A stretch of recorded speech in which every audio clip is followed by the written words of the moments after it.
ये हमारा polity series का पार्ट 1 होगा और आज से हम पॉलिटी की सीरीज स्टार्ट करने के लिए जा रहे हैं। इस पॉलिटी की सीरीज के अंदर हम ये देखेंगे कि बिहार पब्लिक सर्विस कमीशन किस टाइप के पॉलिटी से रिलेटेड क्वेश्चन पूछता है। एक तो पिछले साल के क्वेश्चन हम देखेंगे और किस टाइप के पोटेंशियल क्वेश्चन फ्रेम कर सकता है आयोग, वो भी हम देखेंगे। मतलब हम यहाँ पर क्वेश्चन की प्रैक्टिस भी करेंगे और थ्योरेटिकल पार्ट तो हम देखेंगे ही देखेंगे। देखो, आप अगर आपने पिछले साल का क्वेश्चन पेपर देखा हो बिहार पब्लिक सर्विस कमीशन का, तो उसमें से पॉलिटी का जो सेक्शन था उससे काफी रिलेटेड, मतलब काफी क्वेश्चन आए थे। तो आप जो है पॉलिटी का सेक्शन इग्नोर नहीं कर सकते हो। और एक और मैं यहाँ पर बताना चाहता हूँ बात कि कुछ लोग जो होते हैं वो सी सेट को इग्नोर कर देते हैं। देखिए, 150 क्वेश्चन आते हैं, 150 क्वेश्चन में से 140 जो क्वेश्चन होते हैं वो आपके थ्योरी से रिलेटेड होते हैं और 10 क्वेश्चन सी सेट से आते हैं। सी सेट बोलो, कुछ ही बोलो, सिंपल, लेकिन ये क्वेश्चन बहुत इजी होते हैं, ये काफी इजी क्वेश्चन होते हैं। और कुछ लोग, मुझको मैथ नहीं आता है, मुझको रीजनिंग नहीं आती है, मुझको ये नहीं आता है, उसकी वजह से 10 क्वेश्चन अपने कटवा देते हैं।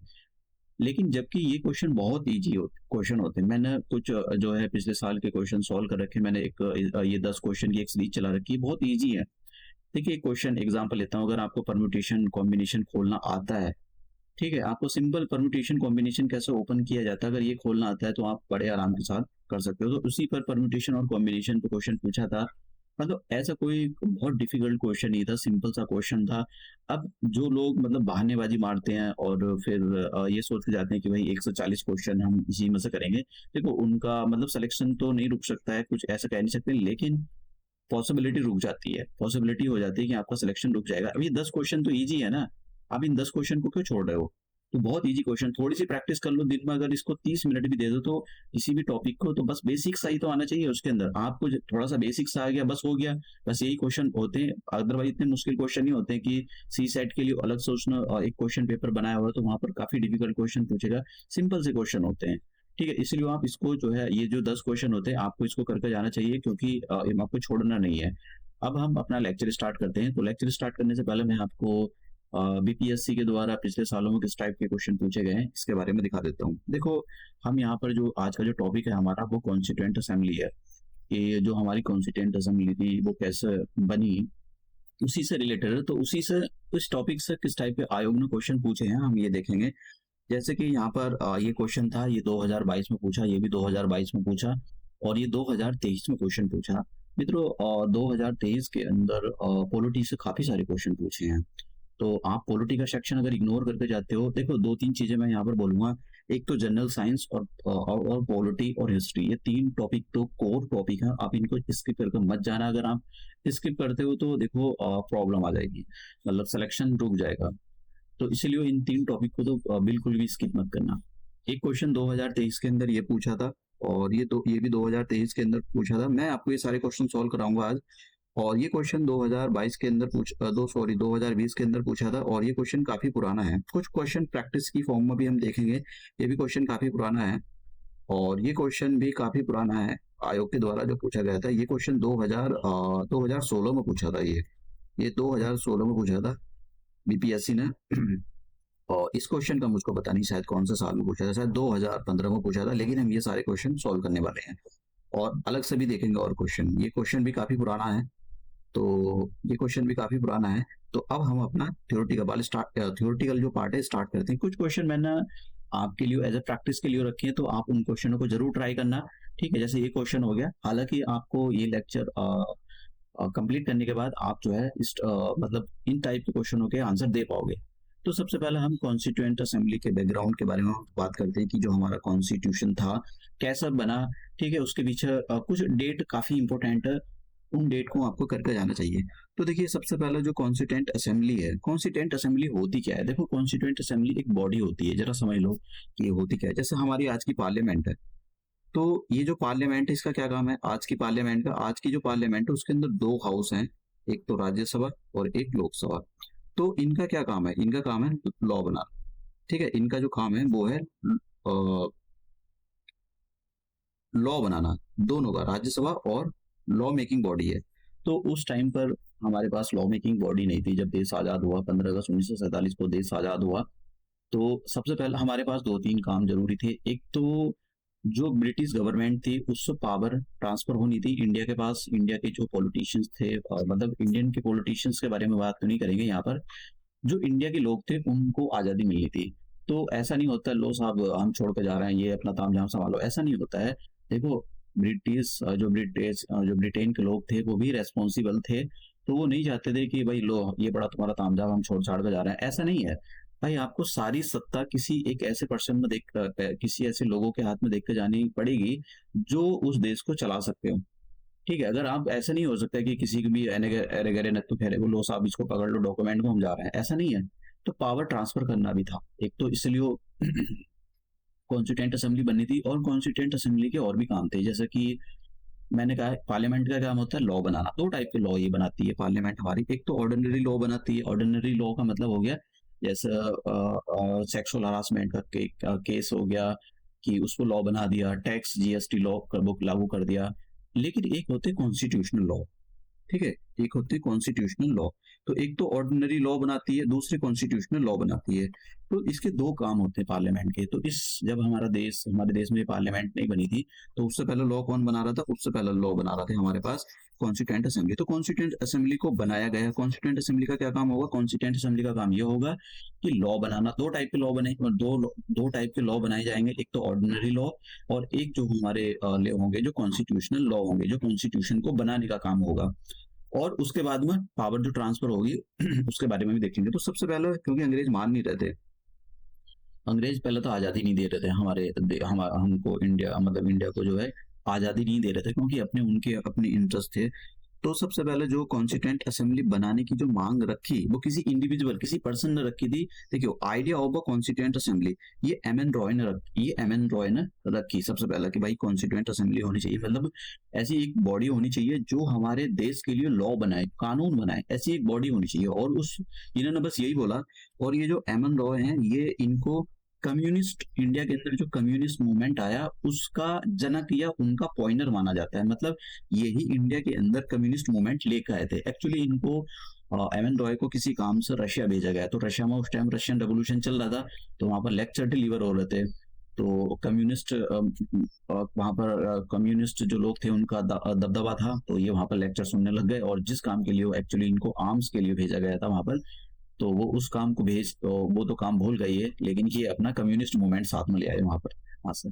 फिर 19 लेके इन्होंने आइडिया रखा था कॉन्स्टिट्यूंट असेंबली बनाने का। फिर उसके बाद में 1934 के अंदर स्वराज पार्टी ना फर्स्ट फॉर्मल डिमांड, देखिए यहाँ पर इन्होंने आइडिया दिया था एम एन रॉय ने कि कॉन्स्टिट्यूंट असेंबली होनी चाहिए, लेकिन पहली जो फॉर्मल डिमांड थी वो किस पार्टी ने रखी थी? स्वराज पार्टी ने रखी थी। ठीक है, स्वराज पार्टी थी, उसने बोला कि भाई कॉन्स्टिट्यूशनल हम जो है जो हम कॉन्स्टिट्यूशनल असेंबली बनाएंगे, कॉन्स्टिट्यूंट असेंबली बनाएंगे। उसके बाद 1935 में इंडियन नेशनल कांग्रेस ने पहली बार डिक्लेयर किया भाई हम कॉन्स्टिट्यूंट असेंबली बनाएंगे। देखो, इंडियन नेशनल कांग्रेस बहुत बड़ी पार्टी थी, अगर वो कुछ बोलती तो समझ लो मतलब उसकी बात में दम है। लेकिन ये छोटी मोटी Swaraj party, M N Roy, इनकी बात कोई इतनी जल्दी सुनेगा नहीं। तो स्वराज जो हमारे पास ये थी इंडियन नेशनल कांग्रेस, इसको बोलना पड़ेगा, इसको सामने आना पड़ेगा, क्योंकि यही तो एक ऐसी पार्टी थी, सबसे बड़ी पार्टी थी जो पूरी इंडिया की आवाज को रिप्रेजेंट करती थी।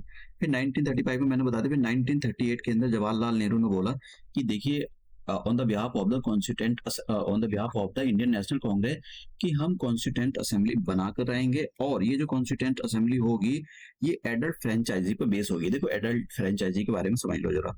देखो, जिनकी एज अभी क्या है, अभी मोदी के इलेक्शन हुए थे, कुछ लोग उनको मोदी के इलेक्शन बोलते हैं, लेकिन उनको मोदी के इलेक्शन नहीं बोला जाता, लोकसभा के इलेक्शन नहीं बोला जाता, एक्चुअली उनको बोला जाता है जनरल इलेक्शन। लेकिन समझने के लिए आप समझ लो कि जनरल इलेक्शन हुए थे। तो जनरल इलेक्शन जब भी होते हैं वो हमेशा लोकसभा के होते हैं, और उसमें प्राइम मिनिस्टर की पोस्ट के लिए इलेक्शन होते हैं, सभी के लिए होते हैं। तो अब उसके अंदर कौन पार्टिसिपेट करता है? पार्टिसिपेट वो करेंगे जिनकी एज 18 या 18 साल से ऊपर है, वो लोग जो है वोट देते हैं। लेकिन उस टाइम पर ये जो इसको इसको बोलते हैं हम डायरेक्ट इलेक्शन। जैसे हमारी एज होगी 18, डायरेक्ट इलेक्शन बोलते हैं इसको। और हम क्या काम करेंगे, वहां पर जाएंगे और वोट डाल देंगे। अगर कोई पागल वागल नहीं है जिसको डिसीजन लेने की कैपेसिटी नहीं है, उसकी बॉडी अनसाउंड बाउंडेड तो नहीं है, मतलब ऐसा पागल वागल तो नहीं है, तो उसको तो वोट डालने का अधिकार नहीं है। लेकिन कोई हेल्दी पर्सन है तो उसको, उसकी एज 18 साल होगी तो उसको वोट डालने का अधिकार है पूरी तरह से अपनी मर्जी पे, चाहे कांग्रेस को दे वो, या फिर बीजेपी को दे, या स्वराज, मतलब किसी को भी दे, वो उसकी मर्जी होती है। तो पूरा अधिकार है। लेकिन ये जो कॉन्स्टिट्यूएंट असेंबली बनी थी, इसके अंदर आम लोग पार्टिसिपेट नहीं कर सकते, जैसे हम हो गए। ये जो कॉन्स्टिट्यूएंट असेंबली बनी, इसके अंदर जो प्रोविंसेस होते थे, प्रोविंसेस का मतलब जैसा आज की हमारे क्या उत्तर प्रदेश की एक लॉ मेकिंग बॉडी है, और बिहार की एक लॉ मेकिंग बॉडी है जो लॉ बनाती है, ठीक है, लेजिस्लेटिव असेंबली बोलते हैं उनको। और अलग अलग कहीं पर विधानसभा, मतलब कहीं पर लेजिस्लेटिव असेंबली और लेजिस्लेटिव काउंसिल भी होती है। तो मतलब आप सोचो कि जो जहाँ पर लेजिस्लेटिव असेंबली होती थी, जो लॉ मेकिंग बॉडी होती थी, वहां से लोगों को इनडायरेक्टली इलेक्ट करके इस कॉन्स्टिट्यूएंट असेंबली के अंदर भेजा जाएगा। तो इस कॉन्स्टिट्यूएंट असेंबली के अंदर तो डायरेक्ट इलेक्शन नहीं थे। डायरेक्ट इलेक्शन में क्या होगा कि भैया ये लोग यहाँ पर पर्चा भरेंगे, पर्चा भरने के बाद हम लोग उसके अंदर क्या करेंगे, वोटिंग करेंगे, हम वोट डालेंगे, हमारी एज 18 साल है, हम डिसाइड करेंगे कि कौन सा हमारा लीडर होगा। लेकिन इसमें क्या होता है, ये जो कॉन्स्टिट्यूएंट असेंबली होती है, इसमें इनडायरेक्ट इलेक्शन हुए थे। एक तो इनडायरेक्ट इलेक्शन हुए थे, एक नॉमिनेशन के थ्रू गए थे। नॉमिनेशन के थ्रू का मतलब ये होता है, अभी मैं आपको अभी आगे आता हूँ वो बताता हूँ। तो यहाँ आपको ये याद रखना है कि इसमें जो है एडल्ट फ्रेंचाइजी पर बेस इलेक्शन नहीं थे, ये बॉडी जो थी एडल्ट फ्रेंचाइजी पर बेस नहीं थी। लेकिन जवाहरलाल नेहरू ने 1938 में ये बोला था कि भैया हम जो ये हमारी जो कॉन्स्टिट्यूएंट असेंबली होगी ना, ये एडल्ट फ्रेंचाइजी पर बेस होगी। एडल्ट फ्रेंचाइजी का मतलब ये होता है कि लोग डायरेक्टली इसमें पार्टिसिपेट करेंगे। लेकिन ऐसा हुआ नहीं था, क्योंकि देखो इतने पैसे भी नहीं थे और बहुत पावर ट्रांसफर करनी थी, तो जल्दी जल्दी भी हुआ था कुछ काम, ऐसा नहीं कि इतनी अब वो हो गया था, बस किसी तरह से आजादी चाहिए थी। तो जैसे मैंने कहा कि अंग्रेज बात नहीं मान रहे थे, अंग्रेज बात किसी बात की नहीं मान रहे थे, अंग्रेज इस बात की बात नहीं मान रहे थे कि हम इंडिया को जो है आजादी दे।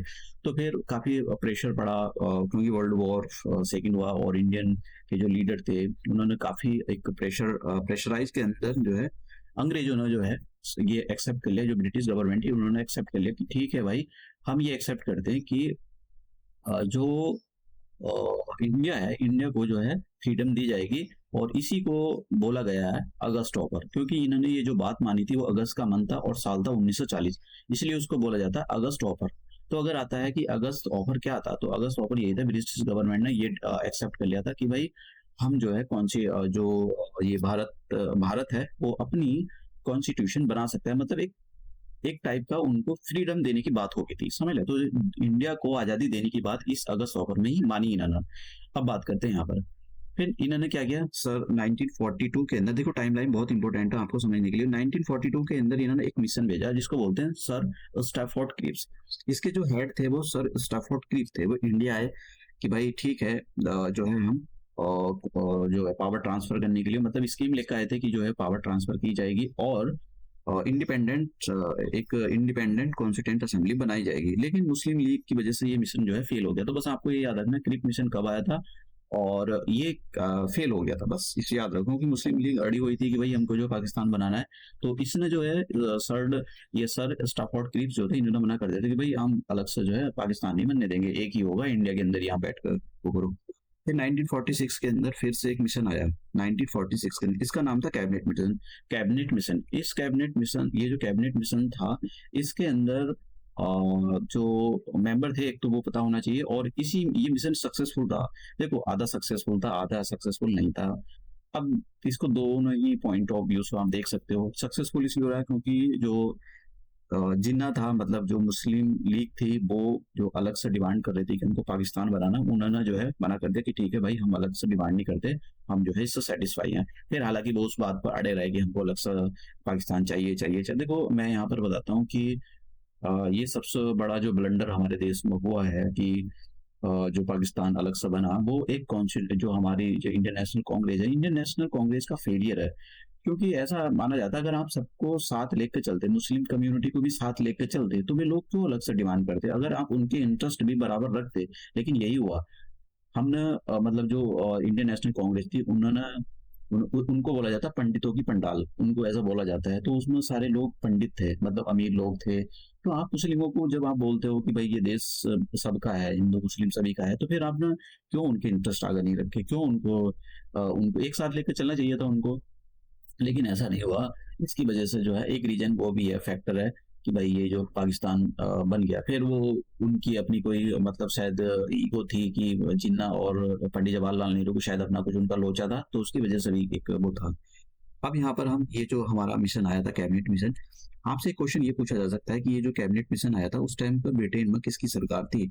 तो उस टाइम पर जो ब्रिटेन के प्राइम मिनिस्टर थे वो एटली थे। एटली एटली गवर्नमेंट ब्रिटिश के प्राइम मिनिस्टर थे, तो इन्होंने ही कैबिनेट मिशन भेजा था, क्योंकि ये चाहते थे कि भाई अब जो है इंडिया को आज़ादी दे देनी चाहिए। इस कैबिनेट मिशन के अंदर 3 लोग थे, उनके नाम आपको पता होने चाहिए क्योंकि इस पर क्वेश्चन पूछे गए हैं। देखिए, Lord Pethick Lawrence, Sir Stafford Cripps and A V Alexander. एक तो यही थे जो 1942 के अंदर आए थे, सर स्टैफोर्ड क्लिफ, एक तो इन्हीं को इसका मेंबर बनाया गया, 2 और अलग से डाल दिया गया, एवी अलेक्जेंडर और दूसरा लॉर्ड पैथिक लॉरेंस। इसमें बहुत बार क्वेश्चन पूछा गया है। और एक और क्वेश्चन याद रखना कि ये जो मिशन था वो इंडिया में कब आया था? 24 मार्च 1946, 24 मार्च 1946 को ये मिशन इंडिया में आया था। तो ये एक ये डेट पूछी गई थी कि ये बताइए कि ये जो कैबिनेट मिशन था, कैबिनेट मिशन इंडिया में कब आया था। कैबिनेट मिशन के अंदर ही हमारी जो कॉन्स्टिट्यूएंट असेंबली है वो बनी है, ठीक है, आप समझ गए। अब कॉन्स्टिट्यूएंट इसका जो ये जो कैबिनेट मिशन, इसका क्या काम था? इसका काम था पावर ट्रांसफर करना, इंडिया से जो ब्रिटेन गवर्नमेंट से इंडिया के पास पावर को ट्रांसफर करना, ठीक है। फिर पावर ट्रांसफर होगी तो उसके लिए इंटरिम गवर्नमेंट बनेगी, इंटरिम गवर्नमेंट बनेगी तो फिर जो कमेटी बनेगी, बहुत सारी ड्राफ्टिंग कमेटी बनेगी, अलग अलग से कमेटी बनेगी, और कॉन्स्टिट्यूएंट उनका काम होगा कॉन्स्टिट्यूशन बनाना, ठीक है। और फिर मतलब एक वो भी होगा कि भाई वो ये जो पावर जब ट्रांसफर होगी तो वे कॉन्स्टिट्यूएंट असेंबली भी बनाएंगे। तो ये थोड़े से मुद्दे थे जो मतलब काफी इंपॉर्टेंट पॉइंट है, तो इनको याद रखना। अब देखिए, इस पर बीपीएससी ने क्वेश्चन पूछा था, सॉरी। अब यहाँ पर क्वेश्चन 2023 में पूछा है कि who among the following was not a member of the cabinet mission. देखो, मैंने लॉरेंस के बारे में भी बताया, ये भी था, और अलेक्जेंडर था, लेकिन एंड्रू नहीं था। तो यही हमारे पास आंसर है। तो आंसर कौन सा हो जाएगा? आंसर हो जाएगा सी। देखो, कुछ लोग मतलब टेस्ट सीरीज के पीछे पड़े रहते हैं, टेस्ट सीरीज। देखो, टेस्ट सीरीज का आपको पता नहीं टेस्ट सीरीज किस प्रिंसिपल पर काम करती है। रटने से अगर आपको लगता है कि भाई यहाँ पर बीपीएससी के या किसी भी पब्लिक सर्विस कमीशन के 10-20 क्वेश्चन लगा दोगे टेस्ट सीरीज से रट पटा कर और फिर आपका सिलेक्शन हो जाएगा, ऐसा नहीं होता है। आपकी कॉन्सेप्ट जब तक क्लियर नहीं है, टेस्ट सीरीज काम नहीं करती है। आप समझ गए? टेस्ट सीरीज तभी काम करती है जब आपके कॉन्सेप्ट क्लियर हो। वो कभी आपने किसी टॉपर की भाई मैं ये लगा कर गया था, वो अरे आपको पता है क्या टॉपर ने टेस्ट सीरीज लगाई थी? टॉपर आपसे पूरी बात बताएगा क्या कि या फिर मैं ये लगा कर गया था, टॉपर इतना ऐसी थोड़ी बन गया। वो प्री कैसे लिखेगा? प्री में तुक्काबाजी कर जाए, मेन कैसे लिखेगा? मेन में तो किताब पढ़ कर जाएगा ना, कॉन्सेप्ट क्लियर करके जाएगा, ठीक है। तो इसलिए कॉन्सेप्ट क्लियर होने चाहिए। कुछ लोग टेस्ट सीरीज के पीछे पड़े रहते हैं, अनाप शनाप। अरे भैया, पहले अपने जो है कॉन्सेप्ट क्लियर करो, उसके बाद में टेस्ट सीरीज काम करती है। और पिछले देखो, पहला होना चाहिए आपके कॉन्सेप्ट क्लियर, पिछले साल के क्वेश्चन देखते चलो कि लेवल कहाँ तक जा रहा है, किस टाइप के क्वेश्चन फ्रेम कर रहा है, और कुछ एनालाइज करने की कोशिश करो कि भाई यहाँ से क्वेश्चन आ सकता है, यहाँ से आ सकता है। अपने साइड से इस चीजों को एनालाइज करो, उसके बाद में टेस्ट सीरीज काम करती है ये। अब कुछ टेस्ट सीरीज पे बैठ जाते हैं कि भाई टेस्ट सीरीज का रोना धोना रोते रहते हैं, तो भाई उनका तो जो प्राइवेट वाले हैं उनका तो काम ही है, उनकी टेस्ट सीरीज बेचेंगे वो अपना, और तुमको ऐसा मैनिपुलेट करेंगे। टॉपर से भी पैसे वैसे देखो बोल देते हैं कि भाई हमारे बारे में बोल दो। तो सब यही नियम होता है कि सबसे पहले कॉन्सेप्ट डेवलप करो, पिछले साल के क्वेश्चन देखो, और फिर उसके बाद में एनालाइज करो, और फिर टेस्ट सीरीज पाओ। तो टेस्ट सीरीज कोई ऐसा नहीं होता कि आप शुरू में टेस्ट सीरीज लेकर बैठ गए हो। अब एक क्वेश्चन ये था, ये वाला क्वेश्चन, ये जो वैसे तो ये 2023 में क्वेश्चन बीपीएससी के द्वारा पूछा गया था, और लेकिन सेम क्वेश्चन पूछा गया है बीपीएससी के द्वारा, और ये काफी पुराना क्वेश्चन था। देखो, ऐसा नहीं है जो पुरानी क्वेश्चन है ऐसे नया पैटर्न आ गया, फलाना आ गया, पैटर्न ही तो नया आ गया, क्वेश्चन थोड़ी बदल जाएंगे, ठीक है। ये क्वेश्चन बहुत पहले पूछा था कि who among the following persons not a member of the cabinet mission, William Wood, Pethick Lawrence, Sir Stafford, A B Alexander. तो तीनों के नीचे लास्ट के तीनों वाले थे, लेकिन ऊपर वाला नहीं था, समझ गया? तो मतलब इसलिए पिछले साल के क्वेश्चन। अब देखिए, ये क्वेश्चन पिछले साल बहुत पहला पूछा गया था, और शायद मतलब मुझे पता नहीं, लेकिन पुराना आया, लेकिन फिर क्वेश्चन पूछ लिया ये वाला, आप समझ रहे हो? तो क्वेश्चन मतलब ऐसा नहीं होता कि भाई पुराने क्वेश्चन भूल जाए बीपीएससी। अब ये जो कैबिनेट मिशन आया हमारे पास, इसकी क्या स्कीम थी? देखो, इसकी स्कीम जो थी, इसको मैं यहाँ पर बताता हूँ। इन्होंने ये बोला कि भाई हम कॉन्स्टिट्यूएंट असेंबली बनाएंगे। इन्होंने ये बोला कॉन्स्टिट्यूएंट असेंबली बनाएंगे, और कॉन्स्टिट्यूएंट असेंबली की जो स्ट्रेंथ होगी 389 मेंबर होंगे उसके अंदर टोटल। अब ये जो 389 मेंबर होंगे, इसमें से 93 मेंबर जो हैं वो प्रिंसली स्टेट्स आएंगे। प्रिंसली स्टेट का मतलब हो गया, क्योंकि जब देश हमारा 2 टाइप की टेरिटरी से मिलकर बना हुआ था, एक तो जो अंग्रेजों ने कब्जा कर रखी थी, और एक जो जो प्रिंसली स्टेट थे उनके अंडर थी। तो प्रिंसली स्टेट हो गए, प्रिंसली स्टेट। तो यहाँ पर जो प्रिंसली स्टेट्स थे इनको 93 सीट दी गई इसके अंदर सर। और ये क्या करेंगे, अपने जो बंदे भेजेंगे, जो अपने लोग भेजेंगे, नॉमिनेट करके भेजेंगे। ये बहुत इंपॉर्टेंट है, नॉमिनेट करके भेजेंगे। ऐसा नहीं कि इलेक्शन करके भेज रहे हैं, नॉमिनेट करके भेजेंगे कि कोई जो इनका खास बंदा होगा उसको ये नॉमिनेट करेंगे कि भाई जैसे तुम अच्छा काम कर रहे हो, ठीक है, जाओ तुम हमारी साइड से जो है कॉन्स्टिट्यूएंट असेंबली में जाकर बैठो, उसको हमको रिप्रेजेंट करो वहां पर। फिर जो बची कुछ रिमेनिंग सीट थी 296 सीट, ये दे दी ब्रिटिश इंडिया को। तो ब्रिटिश इंडिया किसको बोलते थे? ब्रिटिश इंडिया उनको बोलते थे जो जमीन सारी की सारी अंडर डायरेक्टली कंट्रोल थी ब्रिटिश गवर्नमेंट के अंडर। तो ये दो टाइप की यहाँ पर जमीन, दो टाइप के प्रोविंसेस बना रखे थे। एक तो चीफ कमिश्नर प्रोविंसेस बना रखे थे, और यहाँ पर एक जहाँ पर ये अपने चीफ को अपॉइंट करते थे, यहाँ पर ये चीफ कमिश्नर प्रोविंसेस होते थे, और दूसरे होते थे जहां पर ये जो है अपने गवर्नर इन्होंने अपॉइंट करके रखे होते, गवर्नर बैठा रखे थे। तो ये सारी की सारी जो टेरिटरी थी ये है थी ब्रिटिश गवर्नमेंट के अंडर ही। तो इनको टोटल सीट थी कितनी? ब्रिटिश इंडिया को टोटल 296 सीट दी गई।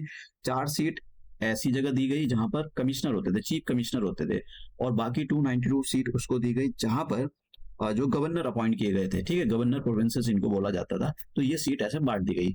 अब यहाँ से जो 290 सीट आएंगी, ये वाली जो 290 सीट आएंगी, ये इनडायरेक्ट इलेक्ट हो पाएंगी। इनडायरेक्ट इलेक्ट हो, समझ गया? इनडायरेक्ट इलेक्शन से।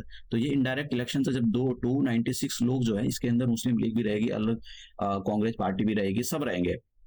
आज की जो कांग्रेस पार्टी है वो इंडियन नेशनल कांग्रेस ही है, लेकिन वो अब का जो उस टाइम की इंडियन नेशनल कांग्रेस पार्टी है, राजकीय में पार्टी में धरती आसमान का फर्क है। तो ऐसा मत सोचना कि भाई आज की जो इंडियन नेशनल कांग्रेस है वो उस टाइम के जो हमारे आइडिया को रिप्रेजेंट करती, कुछ नहीं है। आज तो वो ये अपना ही इनका गुंडा राज चलता है, गुंडा राज ही चलता है इन लोगों का, ठीक है। उल्टे सीधे भाषण देते हैं। वो राहुल गांधी जी इतने बड़े सीनियर नेता है, विदेश में जाकर उल्टा सीधा इंडिया के बारे में बोलते हैं।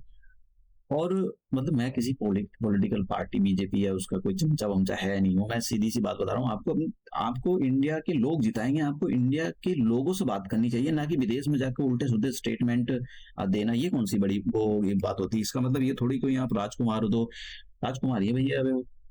जिनको नहीं पता है, राहुल गांधी जी राजकुमार है भैया, इंडियन नेशनल कांग्रेस है। उनको तो उन्होंने तो दुख क्या होता है वो तो लाइफ में देखा ही नहीं है। तो हाँ, तो ये जो 290 सीट थी, वो सारे लोग कहाँ पर बैठेंगे? वो सारे के सारे लोग जब ये इनडायरेक्ट इलेक्शन से जहाँ पर कॉन्स्टिट्यूएंट असेंबली के अंदर बैठेंगे, और ये 93 सीट वाले भी इसके अंदर आएंगे।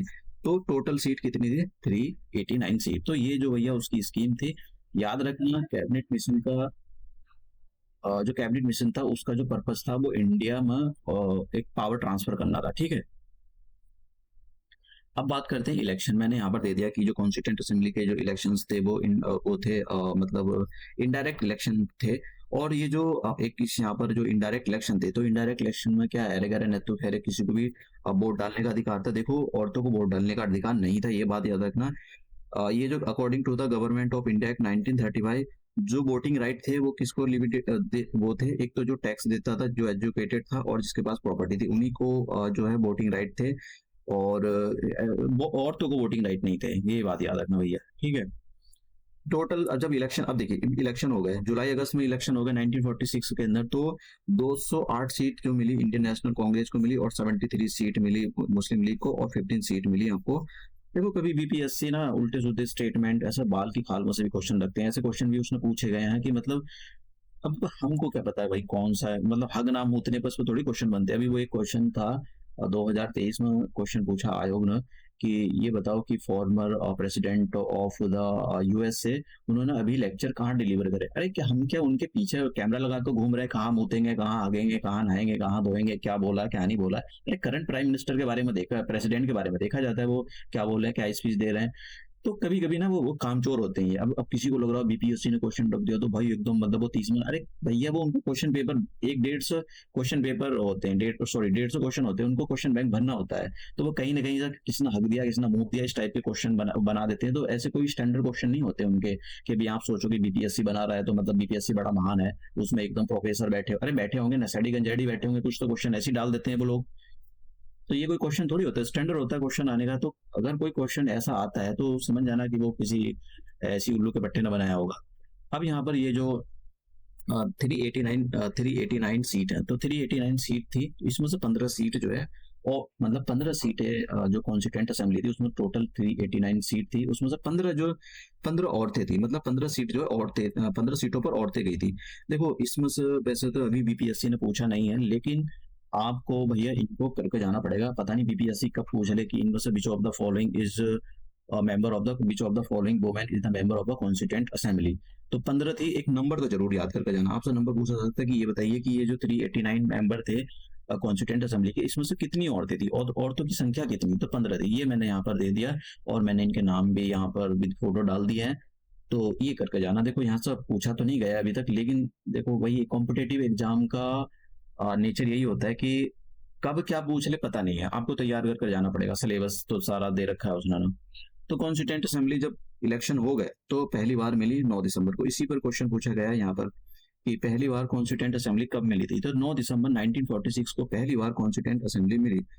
फिर उसके बाद जब ये 9 दिसंबर को पहली बार कॉन्स्टिट्यूएंट असेंबली मिली, तो इन्होंने यहाँ पर डॉक्टर सच्चिदानंद सिन्हा को इस असेंबली का चेयरमैन बनाया, प्रेसिडेंट बनाया कि ये इसको हेड करेंगे। ठीक है, एक मतलब टेम्परेरी इनको चेयरमैन, इसको काफी बार पूछा गया था who is the temporary chairman of the constituent assembly की, या ऐसा भी क्वेश्चन, अलग अलग टाइप्स ऑफ क्वेश्चन पूछे गए। Who was the chairman of the constituent assembly on 9 दिसंबर 1946, इस टाइप से क्वेश्चन फ्रेम हुए हैं।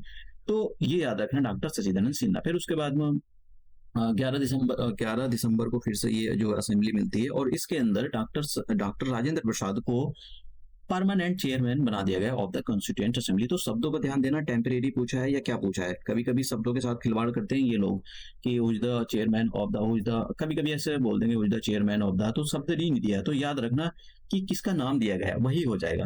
अब एक और चीज आपको बी एन रॉय के बारे में याद रखना। ये जो पर्टिकुलर गाय है, ये पर्टिकुलर पर्सन, ये इसको जो कॉन्स्टिट्यूएंट असेंबली था उस कॉन्स्टिट्यूएंट असेंबली का कॉन्स्टिट्यूशनल एडवाइजर बनाया गया इसको। तो इस पर भी क्वेश्चन पूछा गया कि who is the adviser of the constituent assembly, तो वी एन राव जो थे वो कॉन्स्टिट्यूएंट असेंबली के एडवाइजर थे।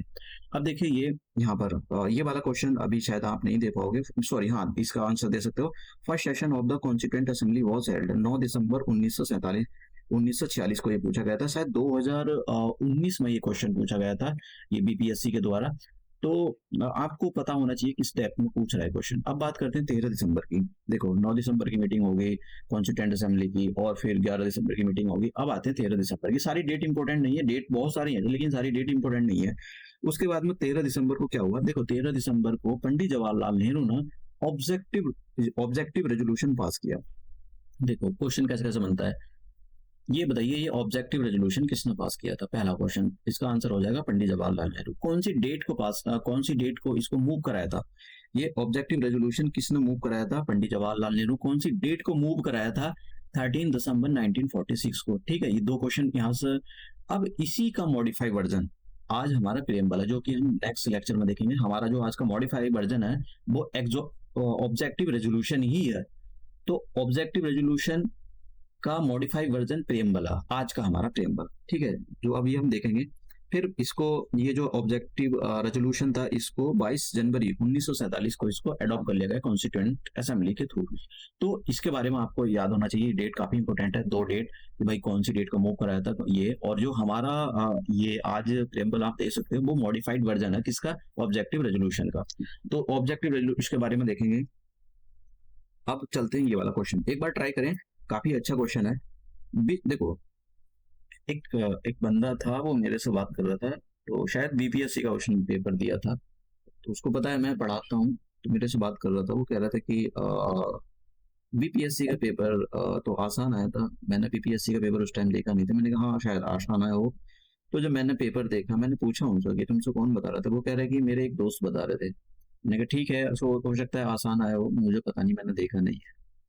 तो फिर मैंने जब बीपीएससी का पेपर देखा तो काफी उसके क्वेश्चन काफी डिफिकल्ट थे। तो मैं ये सोच रहा था कि लोग ऐसा हवाबाजी में बात करते रहते हैं कि बीपीएससी का पेपर आसान आता है। अरे बीपीएससी का पेपर आसान नहीं आता। आप जरा एक दो, अब 10-20 क्वेश्चन आसान आ गए तो इसका मतलब ये थोड़ी है कि आप बस आप बीपीएससी निकाल लोगे। 10-20 क्वेश्चन तो देख कर थोड़ी होता है, क्वेश्चन डिफिकल्ट थे उसके क्वेश्चन। ठीक है, तो क्वेश्चन डिफिकल्ट होते हैं, ऐसा नहीं होता कि इतना आसान होता है। कोई भी एरर गरर है तो खैर कोई भी बीपीएससी या निकाल सकता है। अब यहाँ पर क्वेश्चन ये कि which of the following statement are correct regarding the Indian constituent assembly.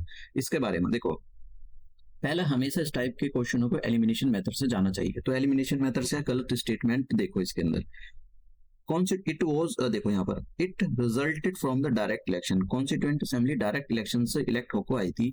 भैया डायरेक्ट इलेक्शन से इलेक्ट होकर नहीं आई थी, इनडायरेक्ट इलेक्शन से इलेक्ट होकर आई थी। ये स्टेटमेंट गलत है। तो इसका मतलब हमारे आंसर में बी नहीं आना चाहिए। तो बी खत्म करो, बी खत्म करो, बी खत्म करो, आंसर हो गया ए। ऐसे क्वेश्चन को जल्दबाजी में यही नहीं करना चाहिए। जो जल्दबाजी में ये कर देते हैं ना, समझ लो उन्हीं का बेड़ा गर्क हो, मतलब बेड़ा गया उनका, बेड़ा खराब हो गया उनका, ठीक है, बेड़ा गर्क हो गया उनका। तो ऐसे क्वेश्चन को एलिमिनेशन मेथड से जाना चाहिए। पहला कौन सा स्टेटमेंट आपको गलत लग रहा है उसको खत्म करो, तभी आपको सही आंसर को पहुंचना चाहिए। ठीक है, बात करते हैं ये यहाँ पर। तो अभी इस क्वेश्चन को हम देखेंगे जरा। यहाँ पर देखो, कॉन्स्टिट्यूएंट असेंबली बनी और इसको हम फर्स्ट पार्लियामेंट भी बोलते हैं। कॉन्स्टिट्यूएंट असेंबली का काम, ये कब तक काम करती रहेगी? एक सवाल आता है कि बन तो गई, इसका मतलब बन गई है, इसका ये कब तक काम करेगी, कौन सी डेट तक काम करेगी? देखो, ये करेगी 26 नवंबर 1949 को। 26 नवंबर 1949 को ये कॉन्स्टिट्यूएंट असेंबली मिलती रहेगी और दो काम करती रहेगी। अब दो कौन से काम हो गए? जैसे मैंने कहा, एक तो इस कॉन्स्टिट्यूएंट असेंबली में एक तो बनाया गया था, ड्राफ्टिंग कमेटी बनाई गई थी। ड्राफ्टिंग अभी देखेंगे हम आने वाले स्लाइड में देखेंगे, कमिंग स्लाइड में। तो उसके अंदर भीमराव अम्बेडकर साहब को जो है, बाबा अम्बेडकर साहब को जो है उसका चेयरमैन बनाया गया था। तो वो अभी हम देखेंगे। तो एक तो कॉन्स्टिट्यूशन बनाना था, दूसरा क्या काम करना था? दूसरा काम इनका ये था कि ऑर्डिनरी लॉ बनाना। तो जब भी ये ऑर्डिनरी लॉ बनाते थे तो यहाँ पर जीबी महाबलंकर इसको प्रिसाइड करते थे, चेयर करते थे। देखो, जब कभी कोई मीटिंग होती है ना, तो उसमें एक हेड होता है जो उसको पूरी तरह से चेयर करता है। तो जब भी ऑर्डिनरी लॉ बनते थे इसके अंदर, तो जीबी महाबलंकर, इनके बारे में आपको पता होना चाहिए भैया। इनके नाम बहुत सारे किताब हैं, आपको पता होना चाहिए, काफी इंपॉर्टेंट है। जीबी महाबलंकर जीबी महाबलंकर जो थे, जब ऑर्डिनरी लॉ बनते थे तो उसको हेड करते थे, दूसरा। और जब भी कॉन्स्टिट्यूशन लॉ बनता था, मतलब कॉन्स्टिट्यूशन बनता था, तो डॉक्टर अंबेडकर साहब, डॉक्टर राजेंद्र प्रसाद जो है उसको हेड करते। तो doctor Rajendra Prasad was the first president of India और G B Mavalankar was the first speaker of the Lok Sabha. इस टाइप का ये क्वेश्चन था यहाँ, आप देखिए। कई बार क्वेश्चन पूछा गया है, चाहे Uttar Pradesh public service commission हो, Himachal Pradesh public service commission हो, उत्तराखंड पब्लिक सर्विस कमीशन हो, Madhya Pradesh public service commission हो, बहुत सारे अलग अलग जगह पूछा गया है। Who was among the following speaker of the first Lok Sabha? कहाँ गए? जीबी महाबलंकर जी। हमारा आंसर हो जाएगा बी। समझ गया। अब बात करते हैं, इन्होंने कुछ जो कॉन्स्टिट्यूएंट असेंबली थी, तो इन्होंने कुछ, जैसे हमारे नेशनल फ्लैग हो गया, इस नेशनल एंथम, नेशनल सॉन्ग, इनके बारे में हम देखेंगे, कौन सी डेट को इनको अडॉप्ट किया है उनके बारे में देखेंगे। ठीक है, तो सबसे पहले कुछ नेशनल फ्लैग के बारे में देख लेते हैं। नेशनल फ्लैग के बारे में कि भाई क्या है। देखो, नेशनल फ्लैग के बारे में मैं डायग्राम दिखा देता हूँ। ये हमारा करंट का नेशनल फ्लैग है जो आज का है। तो ये इसका लेंथ है, ठीक है, लेंथ, और ये इसका ब्रेथ है, ये इसका ब्रेथ है। तो लेंथ और ब्रेथ का रेशो 3:2 है। ये ऐसे भी दे सकता है, या ब्रेथ और लेंथ का रेशो कितना है? 2:3। ये भी दे सकता है, कैसे भी घुमा कर आकर क्वेश्चन कितना रेशो है आपसे पूछा जा सकता है। कलर को देखने की कोशिश करें, सैफरॉन और ग्रीन। अब क्या मतलब होता है? देखिए ये चक्र है और चक्र में कितनी तिल्लियां हैं? ये स्पोक हैं, 24 स्पोक्स। क्या रिप्रेजेंट करते हैं ये भी देखेंगे अभी जरा। इंपॉर्टेंट है ये, काफी इंपॉर्टेंट क्वेश्चन यहाँ से पूछा गया है बीपीएससी के थ्रू। बीपीएससी ने पूछा था। और ये कलर क्या इंडिकेट करते हैं उसके बारे में देखेंगे, कब इसको अडॉप्ट किया गया था हमारे नेशनल फ्लैग को, उसके बारे में सारी चीजें हम डिटेल से देखते हैं। देखो, सैफरॉन है, व्हाइट है, ग्रीन है, और नेवी ब्लू का जो है यहाँ पर, नेवी ब्लू का चक्र लगा हुआ है यहाँ पर, अशोका का चक्र, ठीक है, बीच के अंदर। तो नेवी ब्लू जो है उसका तब देखो, जब बीपीएससी क्वेश्चन देगा ना और डिफिकल्ट दिया तो टांगे खड़ी हो जाएंगी। इसलिए ऐसा नहीं है कि कोई पिछले साल के क्वेश्चन भैया, इन्फॉर्मेशन आपको कंप्रहेंसिबल तैयारी करके जानी पड़ेगी। कभी पता लगा आपको 2-4 क्वेश्चन रट वट कर चलेगा, टेस्ट सीरीज के 10-20 टेस्ट सीरीज लगा ली, उसमें से आपने 200 क्वेश्चन रट लिए हो, ऐसा नहीं है भाई।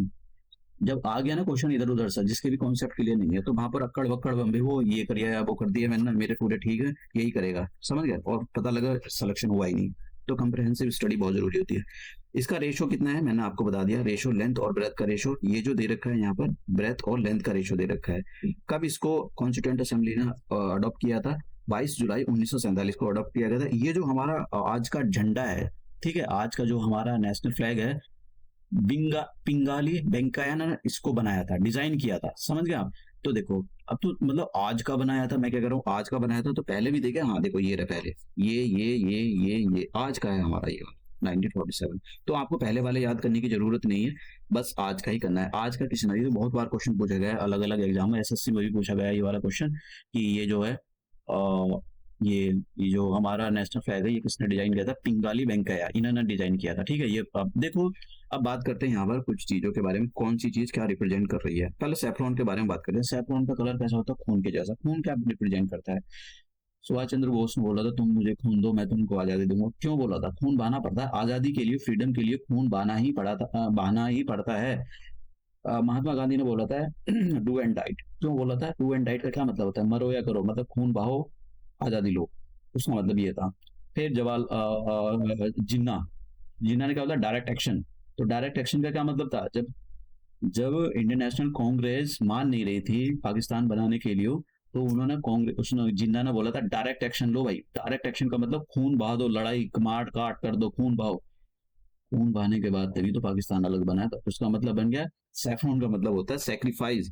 आपको छोड़ना पड़ेगा, सेक्रीफाइस करना पड़ेगा, त्याग करना पड़ेगा। किसका? अपने शरीर का, अपने खून का। तो खून बहाना पड़ता है, इसका मतलब होता है सैफ्रॉन का मतलब होता है सेक्रीफाइस एंड रिन्यूसिएशन, छोड़ देना किसी चीज को।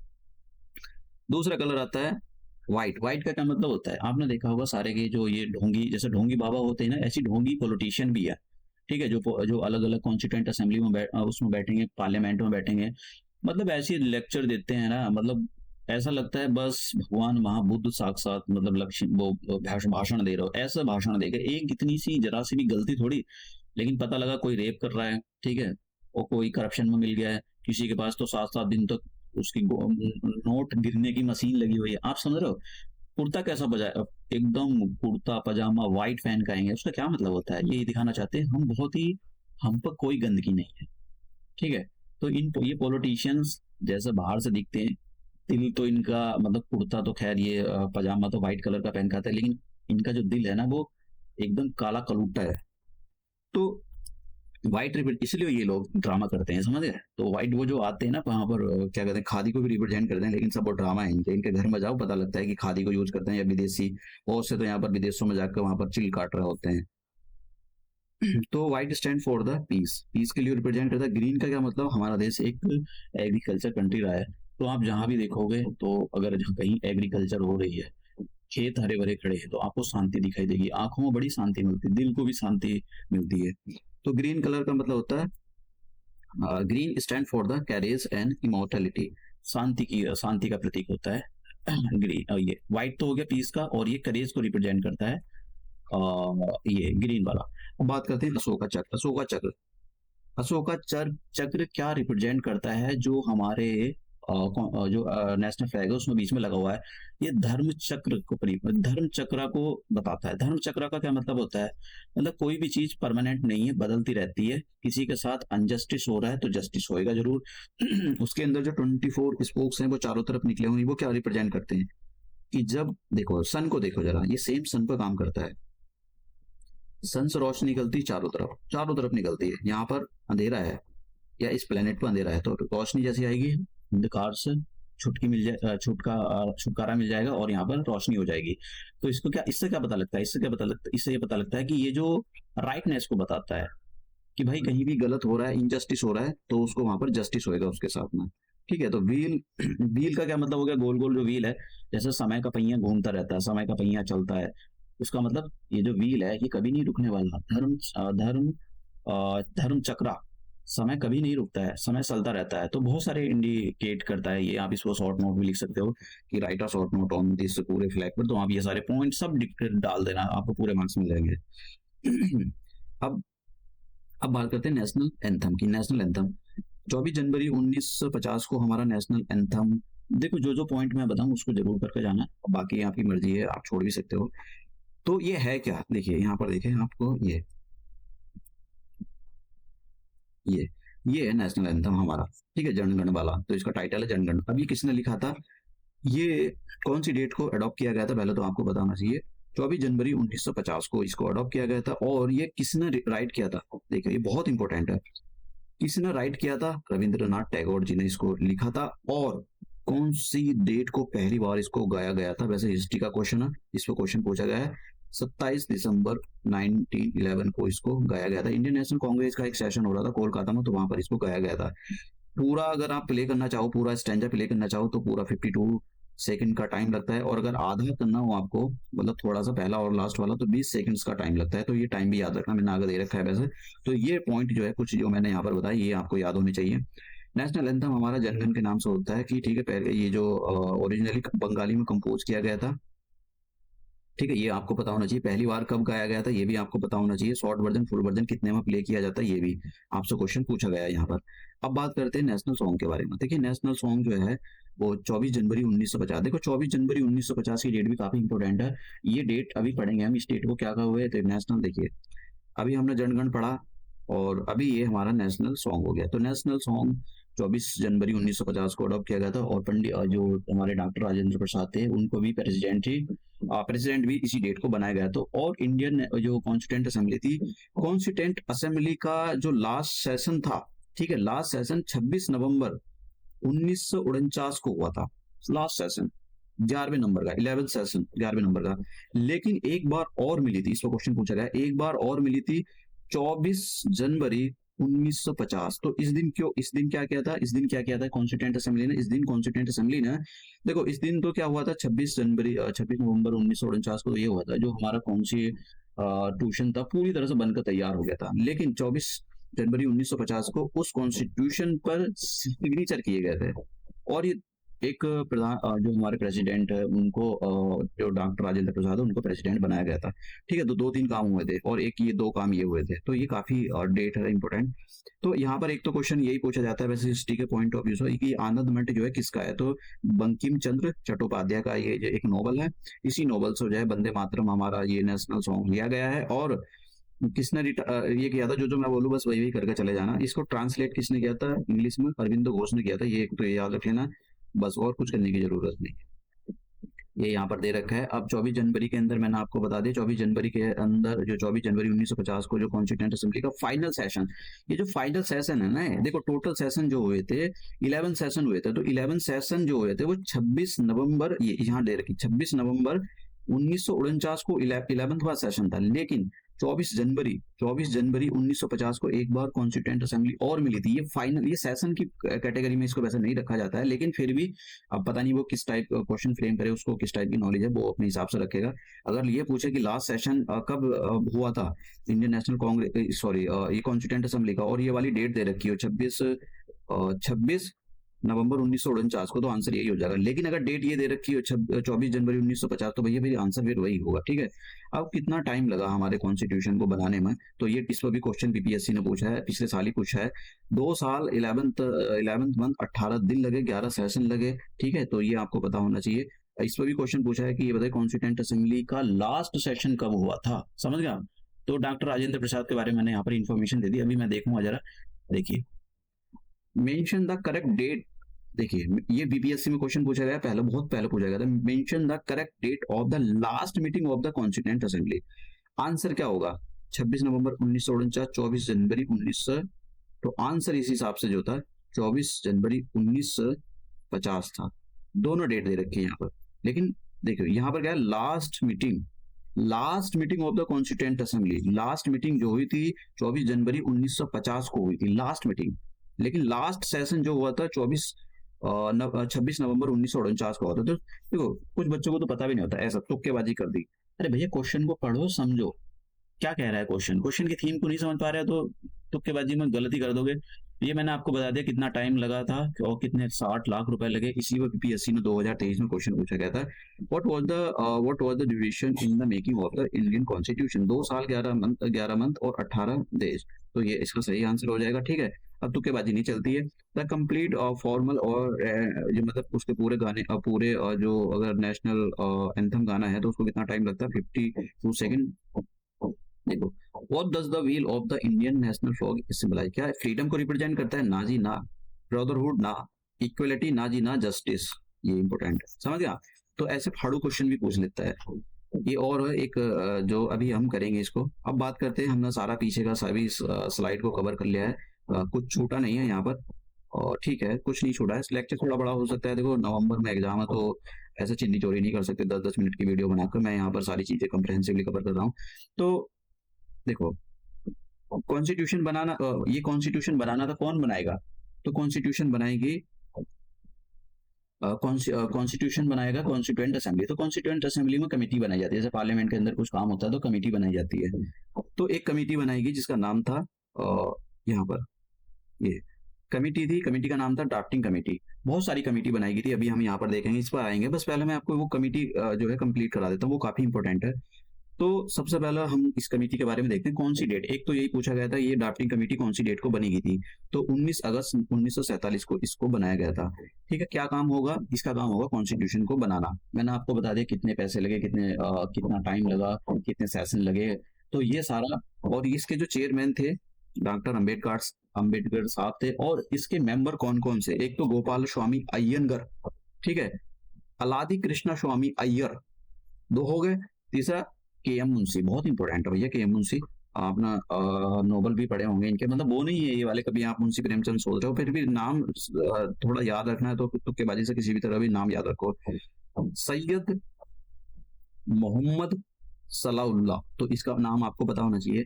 फिर एक माधव राव, देखो माधव पहले जो बनाए थे बीएल मित्तल बनाए गए, लेकिन इनकी जो हेल्थ थी वो खराब थी, तो इसकी वजह से इनको मतलब इन्होंने रिजाइन कर दिया, और फिर किसको बनाया गया?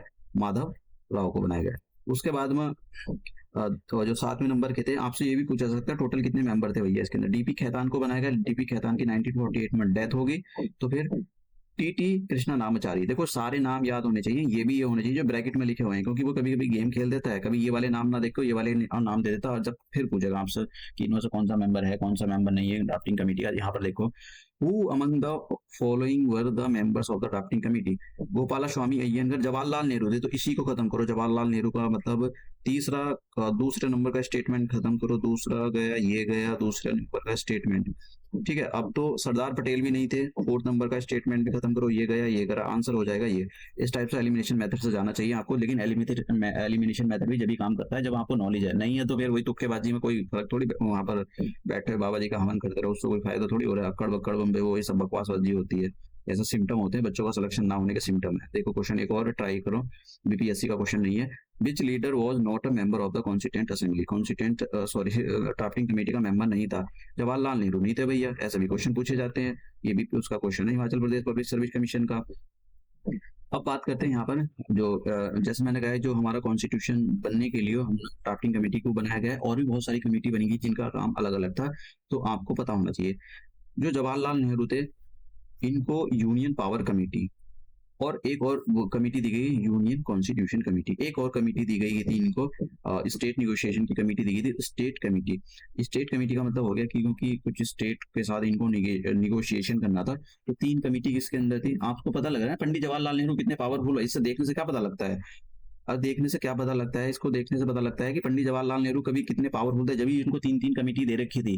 ठीक है, बाकी तो सारे बेवकूफ ही थे, तभी तो इनको प्राइम मिनिस्टर बना दिया गया था, प्राइम मिनिस्टर बना दिया गया था। देखो सब ये गांधी की देन थी, इनको प्राइम मिनिस्टर बनाया गया, अदरवाइज सरदार वल्लभ भाई पटेल थे, और भी बहुत सारे लोग थे जो कि डिजर्व करते थे, लेकिन नहीं। और यही इनकी आनाकानी की वजह से उसमें जो जिन्ना और उसमें जो 36 का आंकड़ा रहता था, तो उसकी वजह से पाकिस्तान अलग हो गया।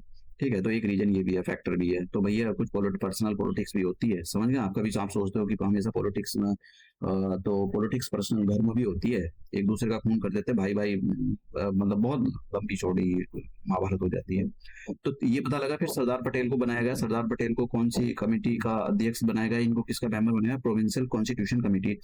अम्बेडकर साहब को ड्राफ्टिंग कमेटी का ये बनाया गया है। और उसके बाद में अब यहाँ पर आ जाते हैं हम, रूल्स एंड प्रोसीजर। देखो डॉक्टर इनके इसके बारे में राजेंद्र प्रसाद जी के बारे में आपको पता होना चाहिए, बिहार से बिलोंग करते थे, आपसे पूछा जाएगा कि डॉक्टर राजेंद्र प्रसाद जी को कौन सी कमेटी का अध्यक्ष चेयरमैन बनाया गया था। तो 2 कमेटी के थे, एक तो रूल्स एंड प्रोसीजर कमेटी, दूसरी थे स्टीयरिंग कमेटी। ये इनका काम ये होता है क्योंकि हाउस को कंट्रोल करना। ठीक है, रूल्स एंड प्रोसीजर कैटेगरी का कमेटी का मतलब ये हो गया कि जो हाउस के अंदर कौन से रूल चलेंगे वो सब उसका प्रिसाइडिंग ऑफिसर डिसाइड करता है।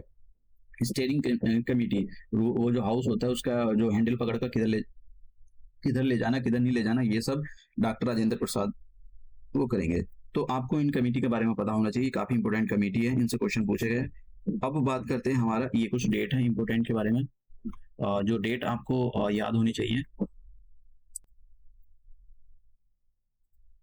तो अब हम बात करते हैं कुछ इंपोर्टेंट डेट के बारे में। कुछ इंपोर्टेंट डेट बहुत है, 26 नवंबर 1949 को क्या हुआ था? इंपॉर्टेंट डेट है, मतलब बहुत ही ज्यादा इंपॉर्टेंट। देखो इस डेट को क्या हुआ था, हमारा जो कॉन्स्टिट्यूशन बनकर तैयार हो गया था, तो इसको ऐसा पढ़ाया था, constituent assembly adopted enacted this date is mention in the preamble. 26 नवंबर 1949 की डेट, अब जब हम प्रीएम्बल वाला लेक्चर देखेंगे उसके अंदर देखेंगे, उसके अंदर इस डेट को मेंशन किया गया है। उसमें 4 चीजों को मेंशन किया गया है, वो उसी के लेक्चर के अंदर देखेंगे।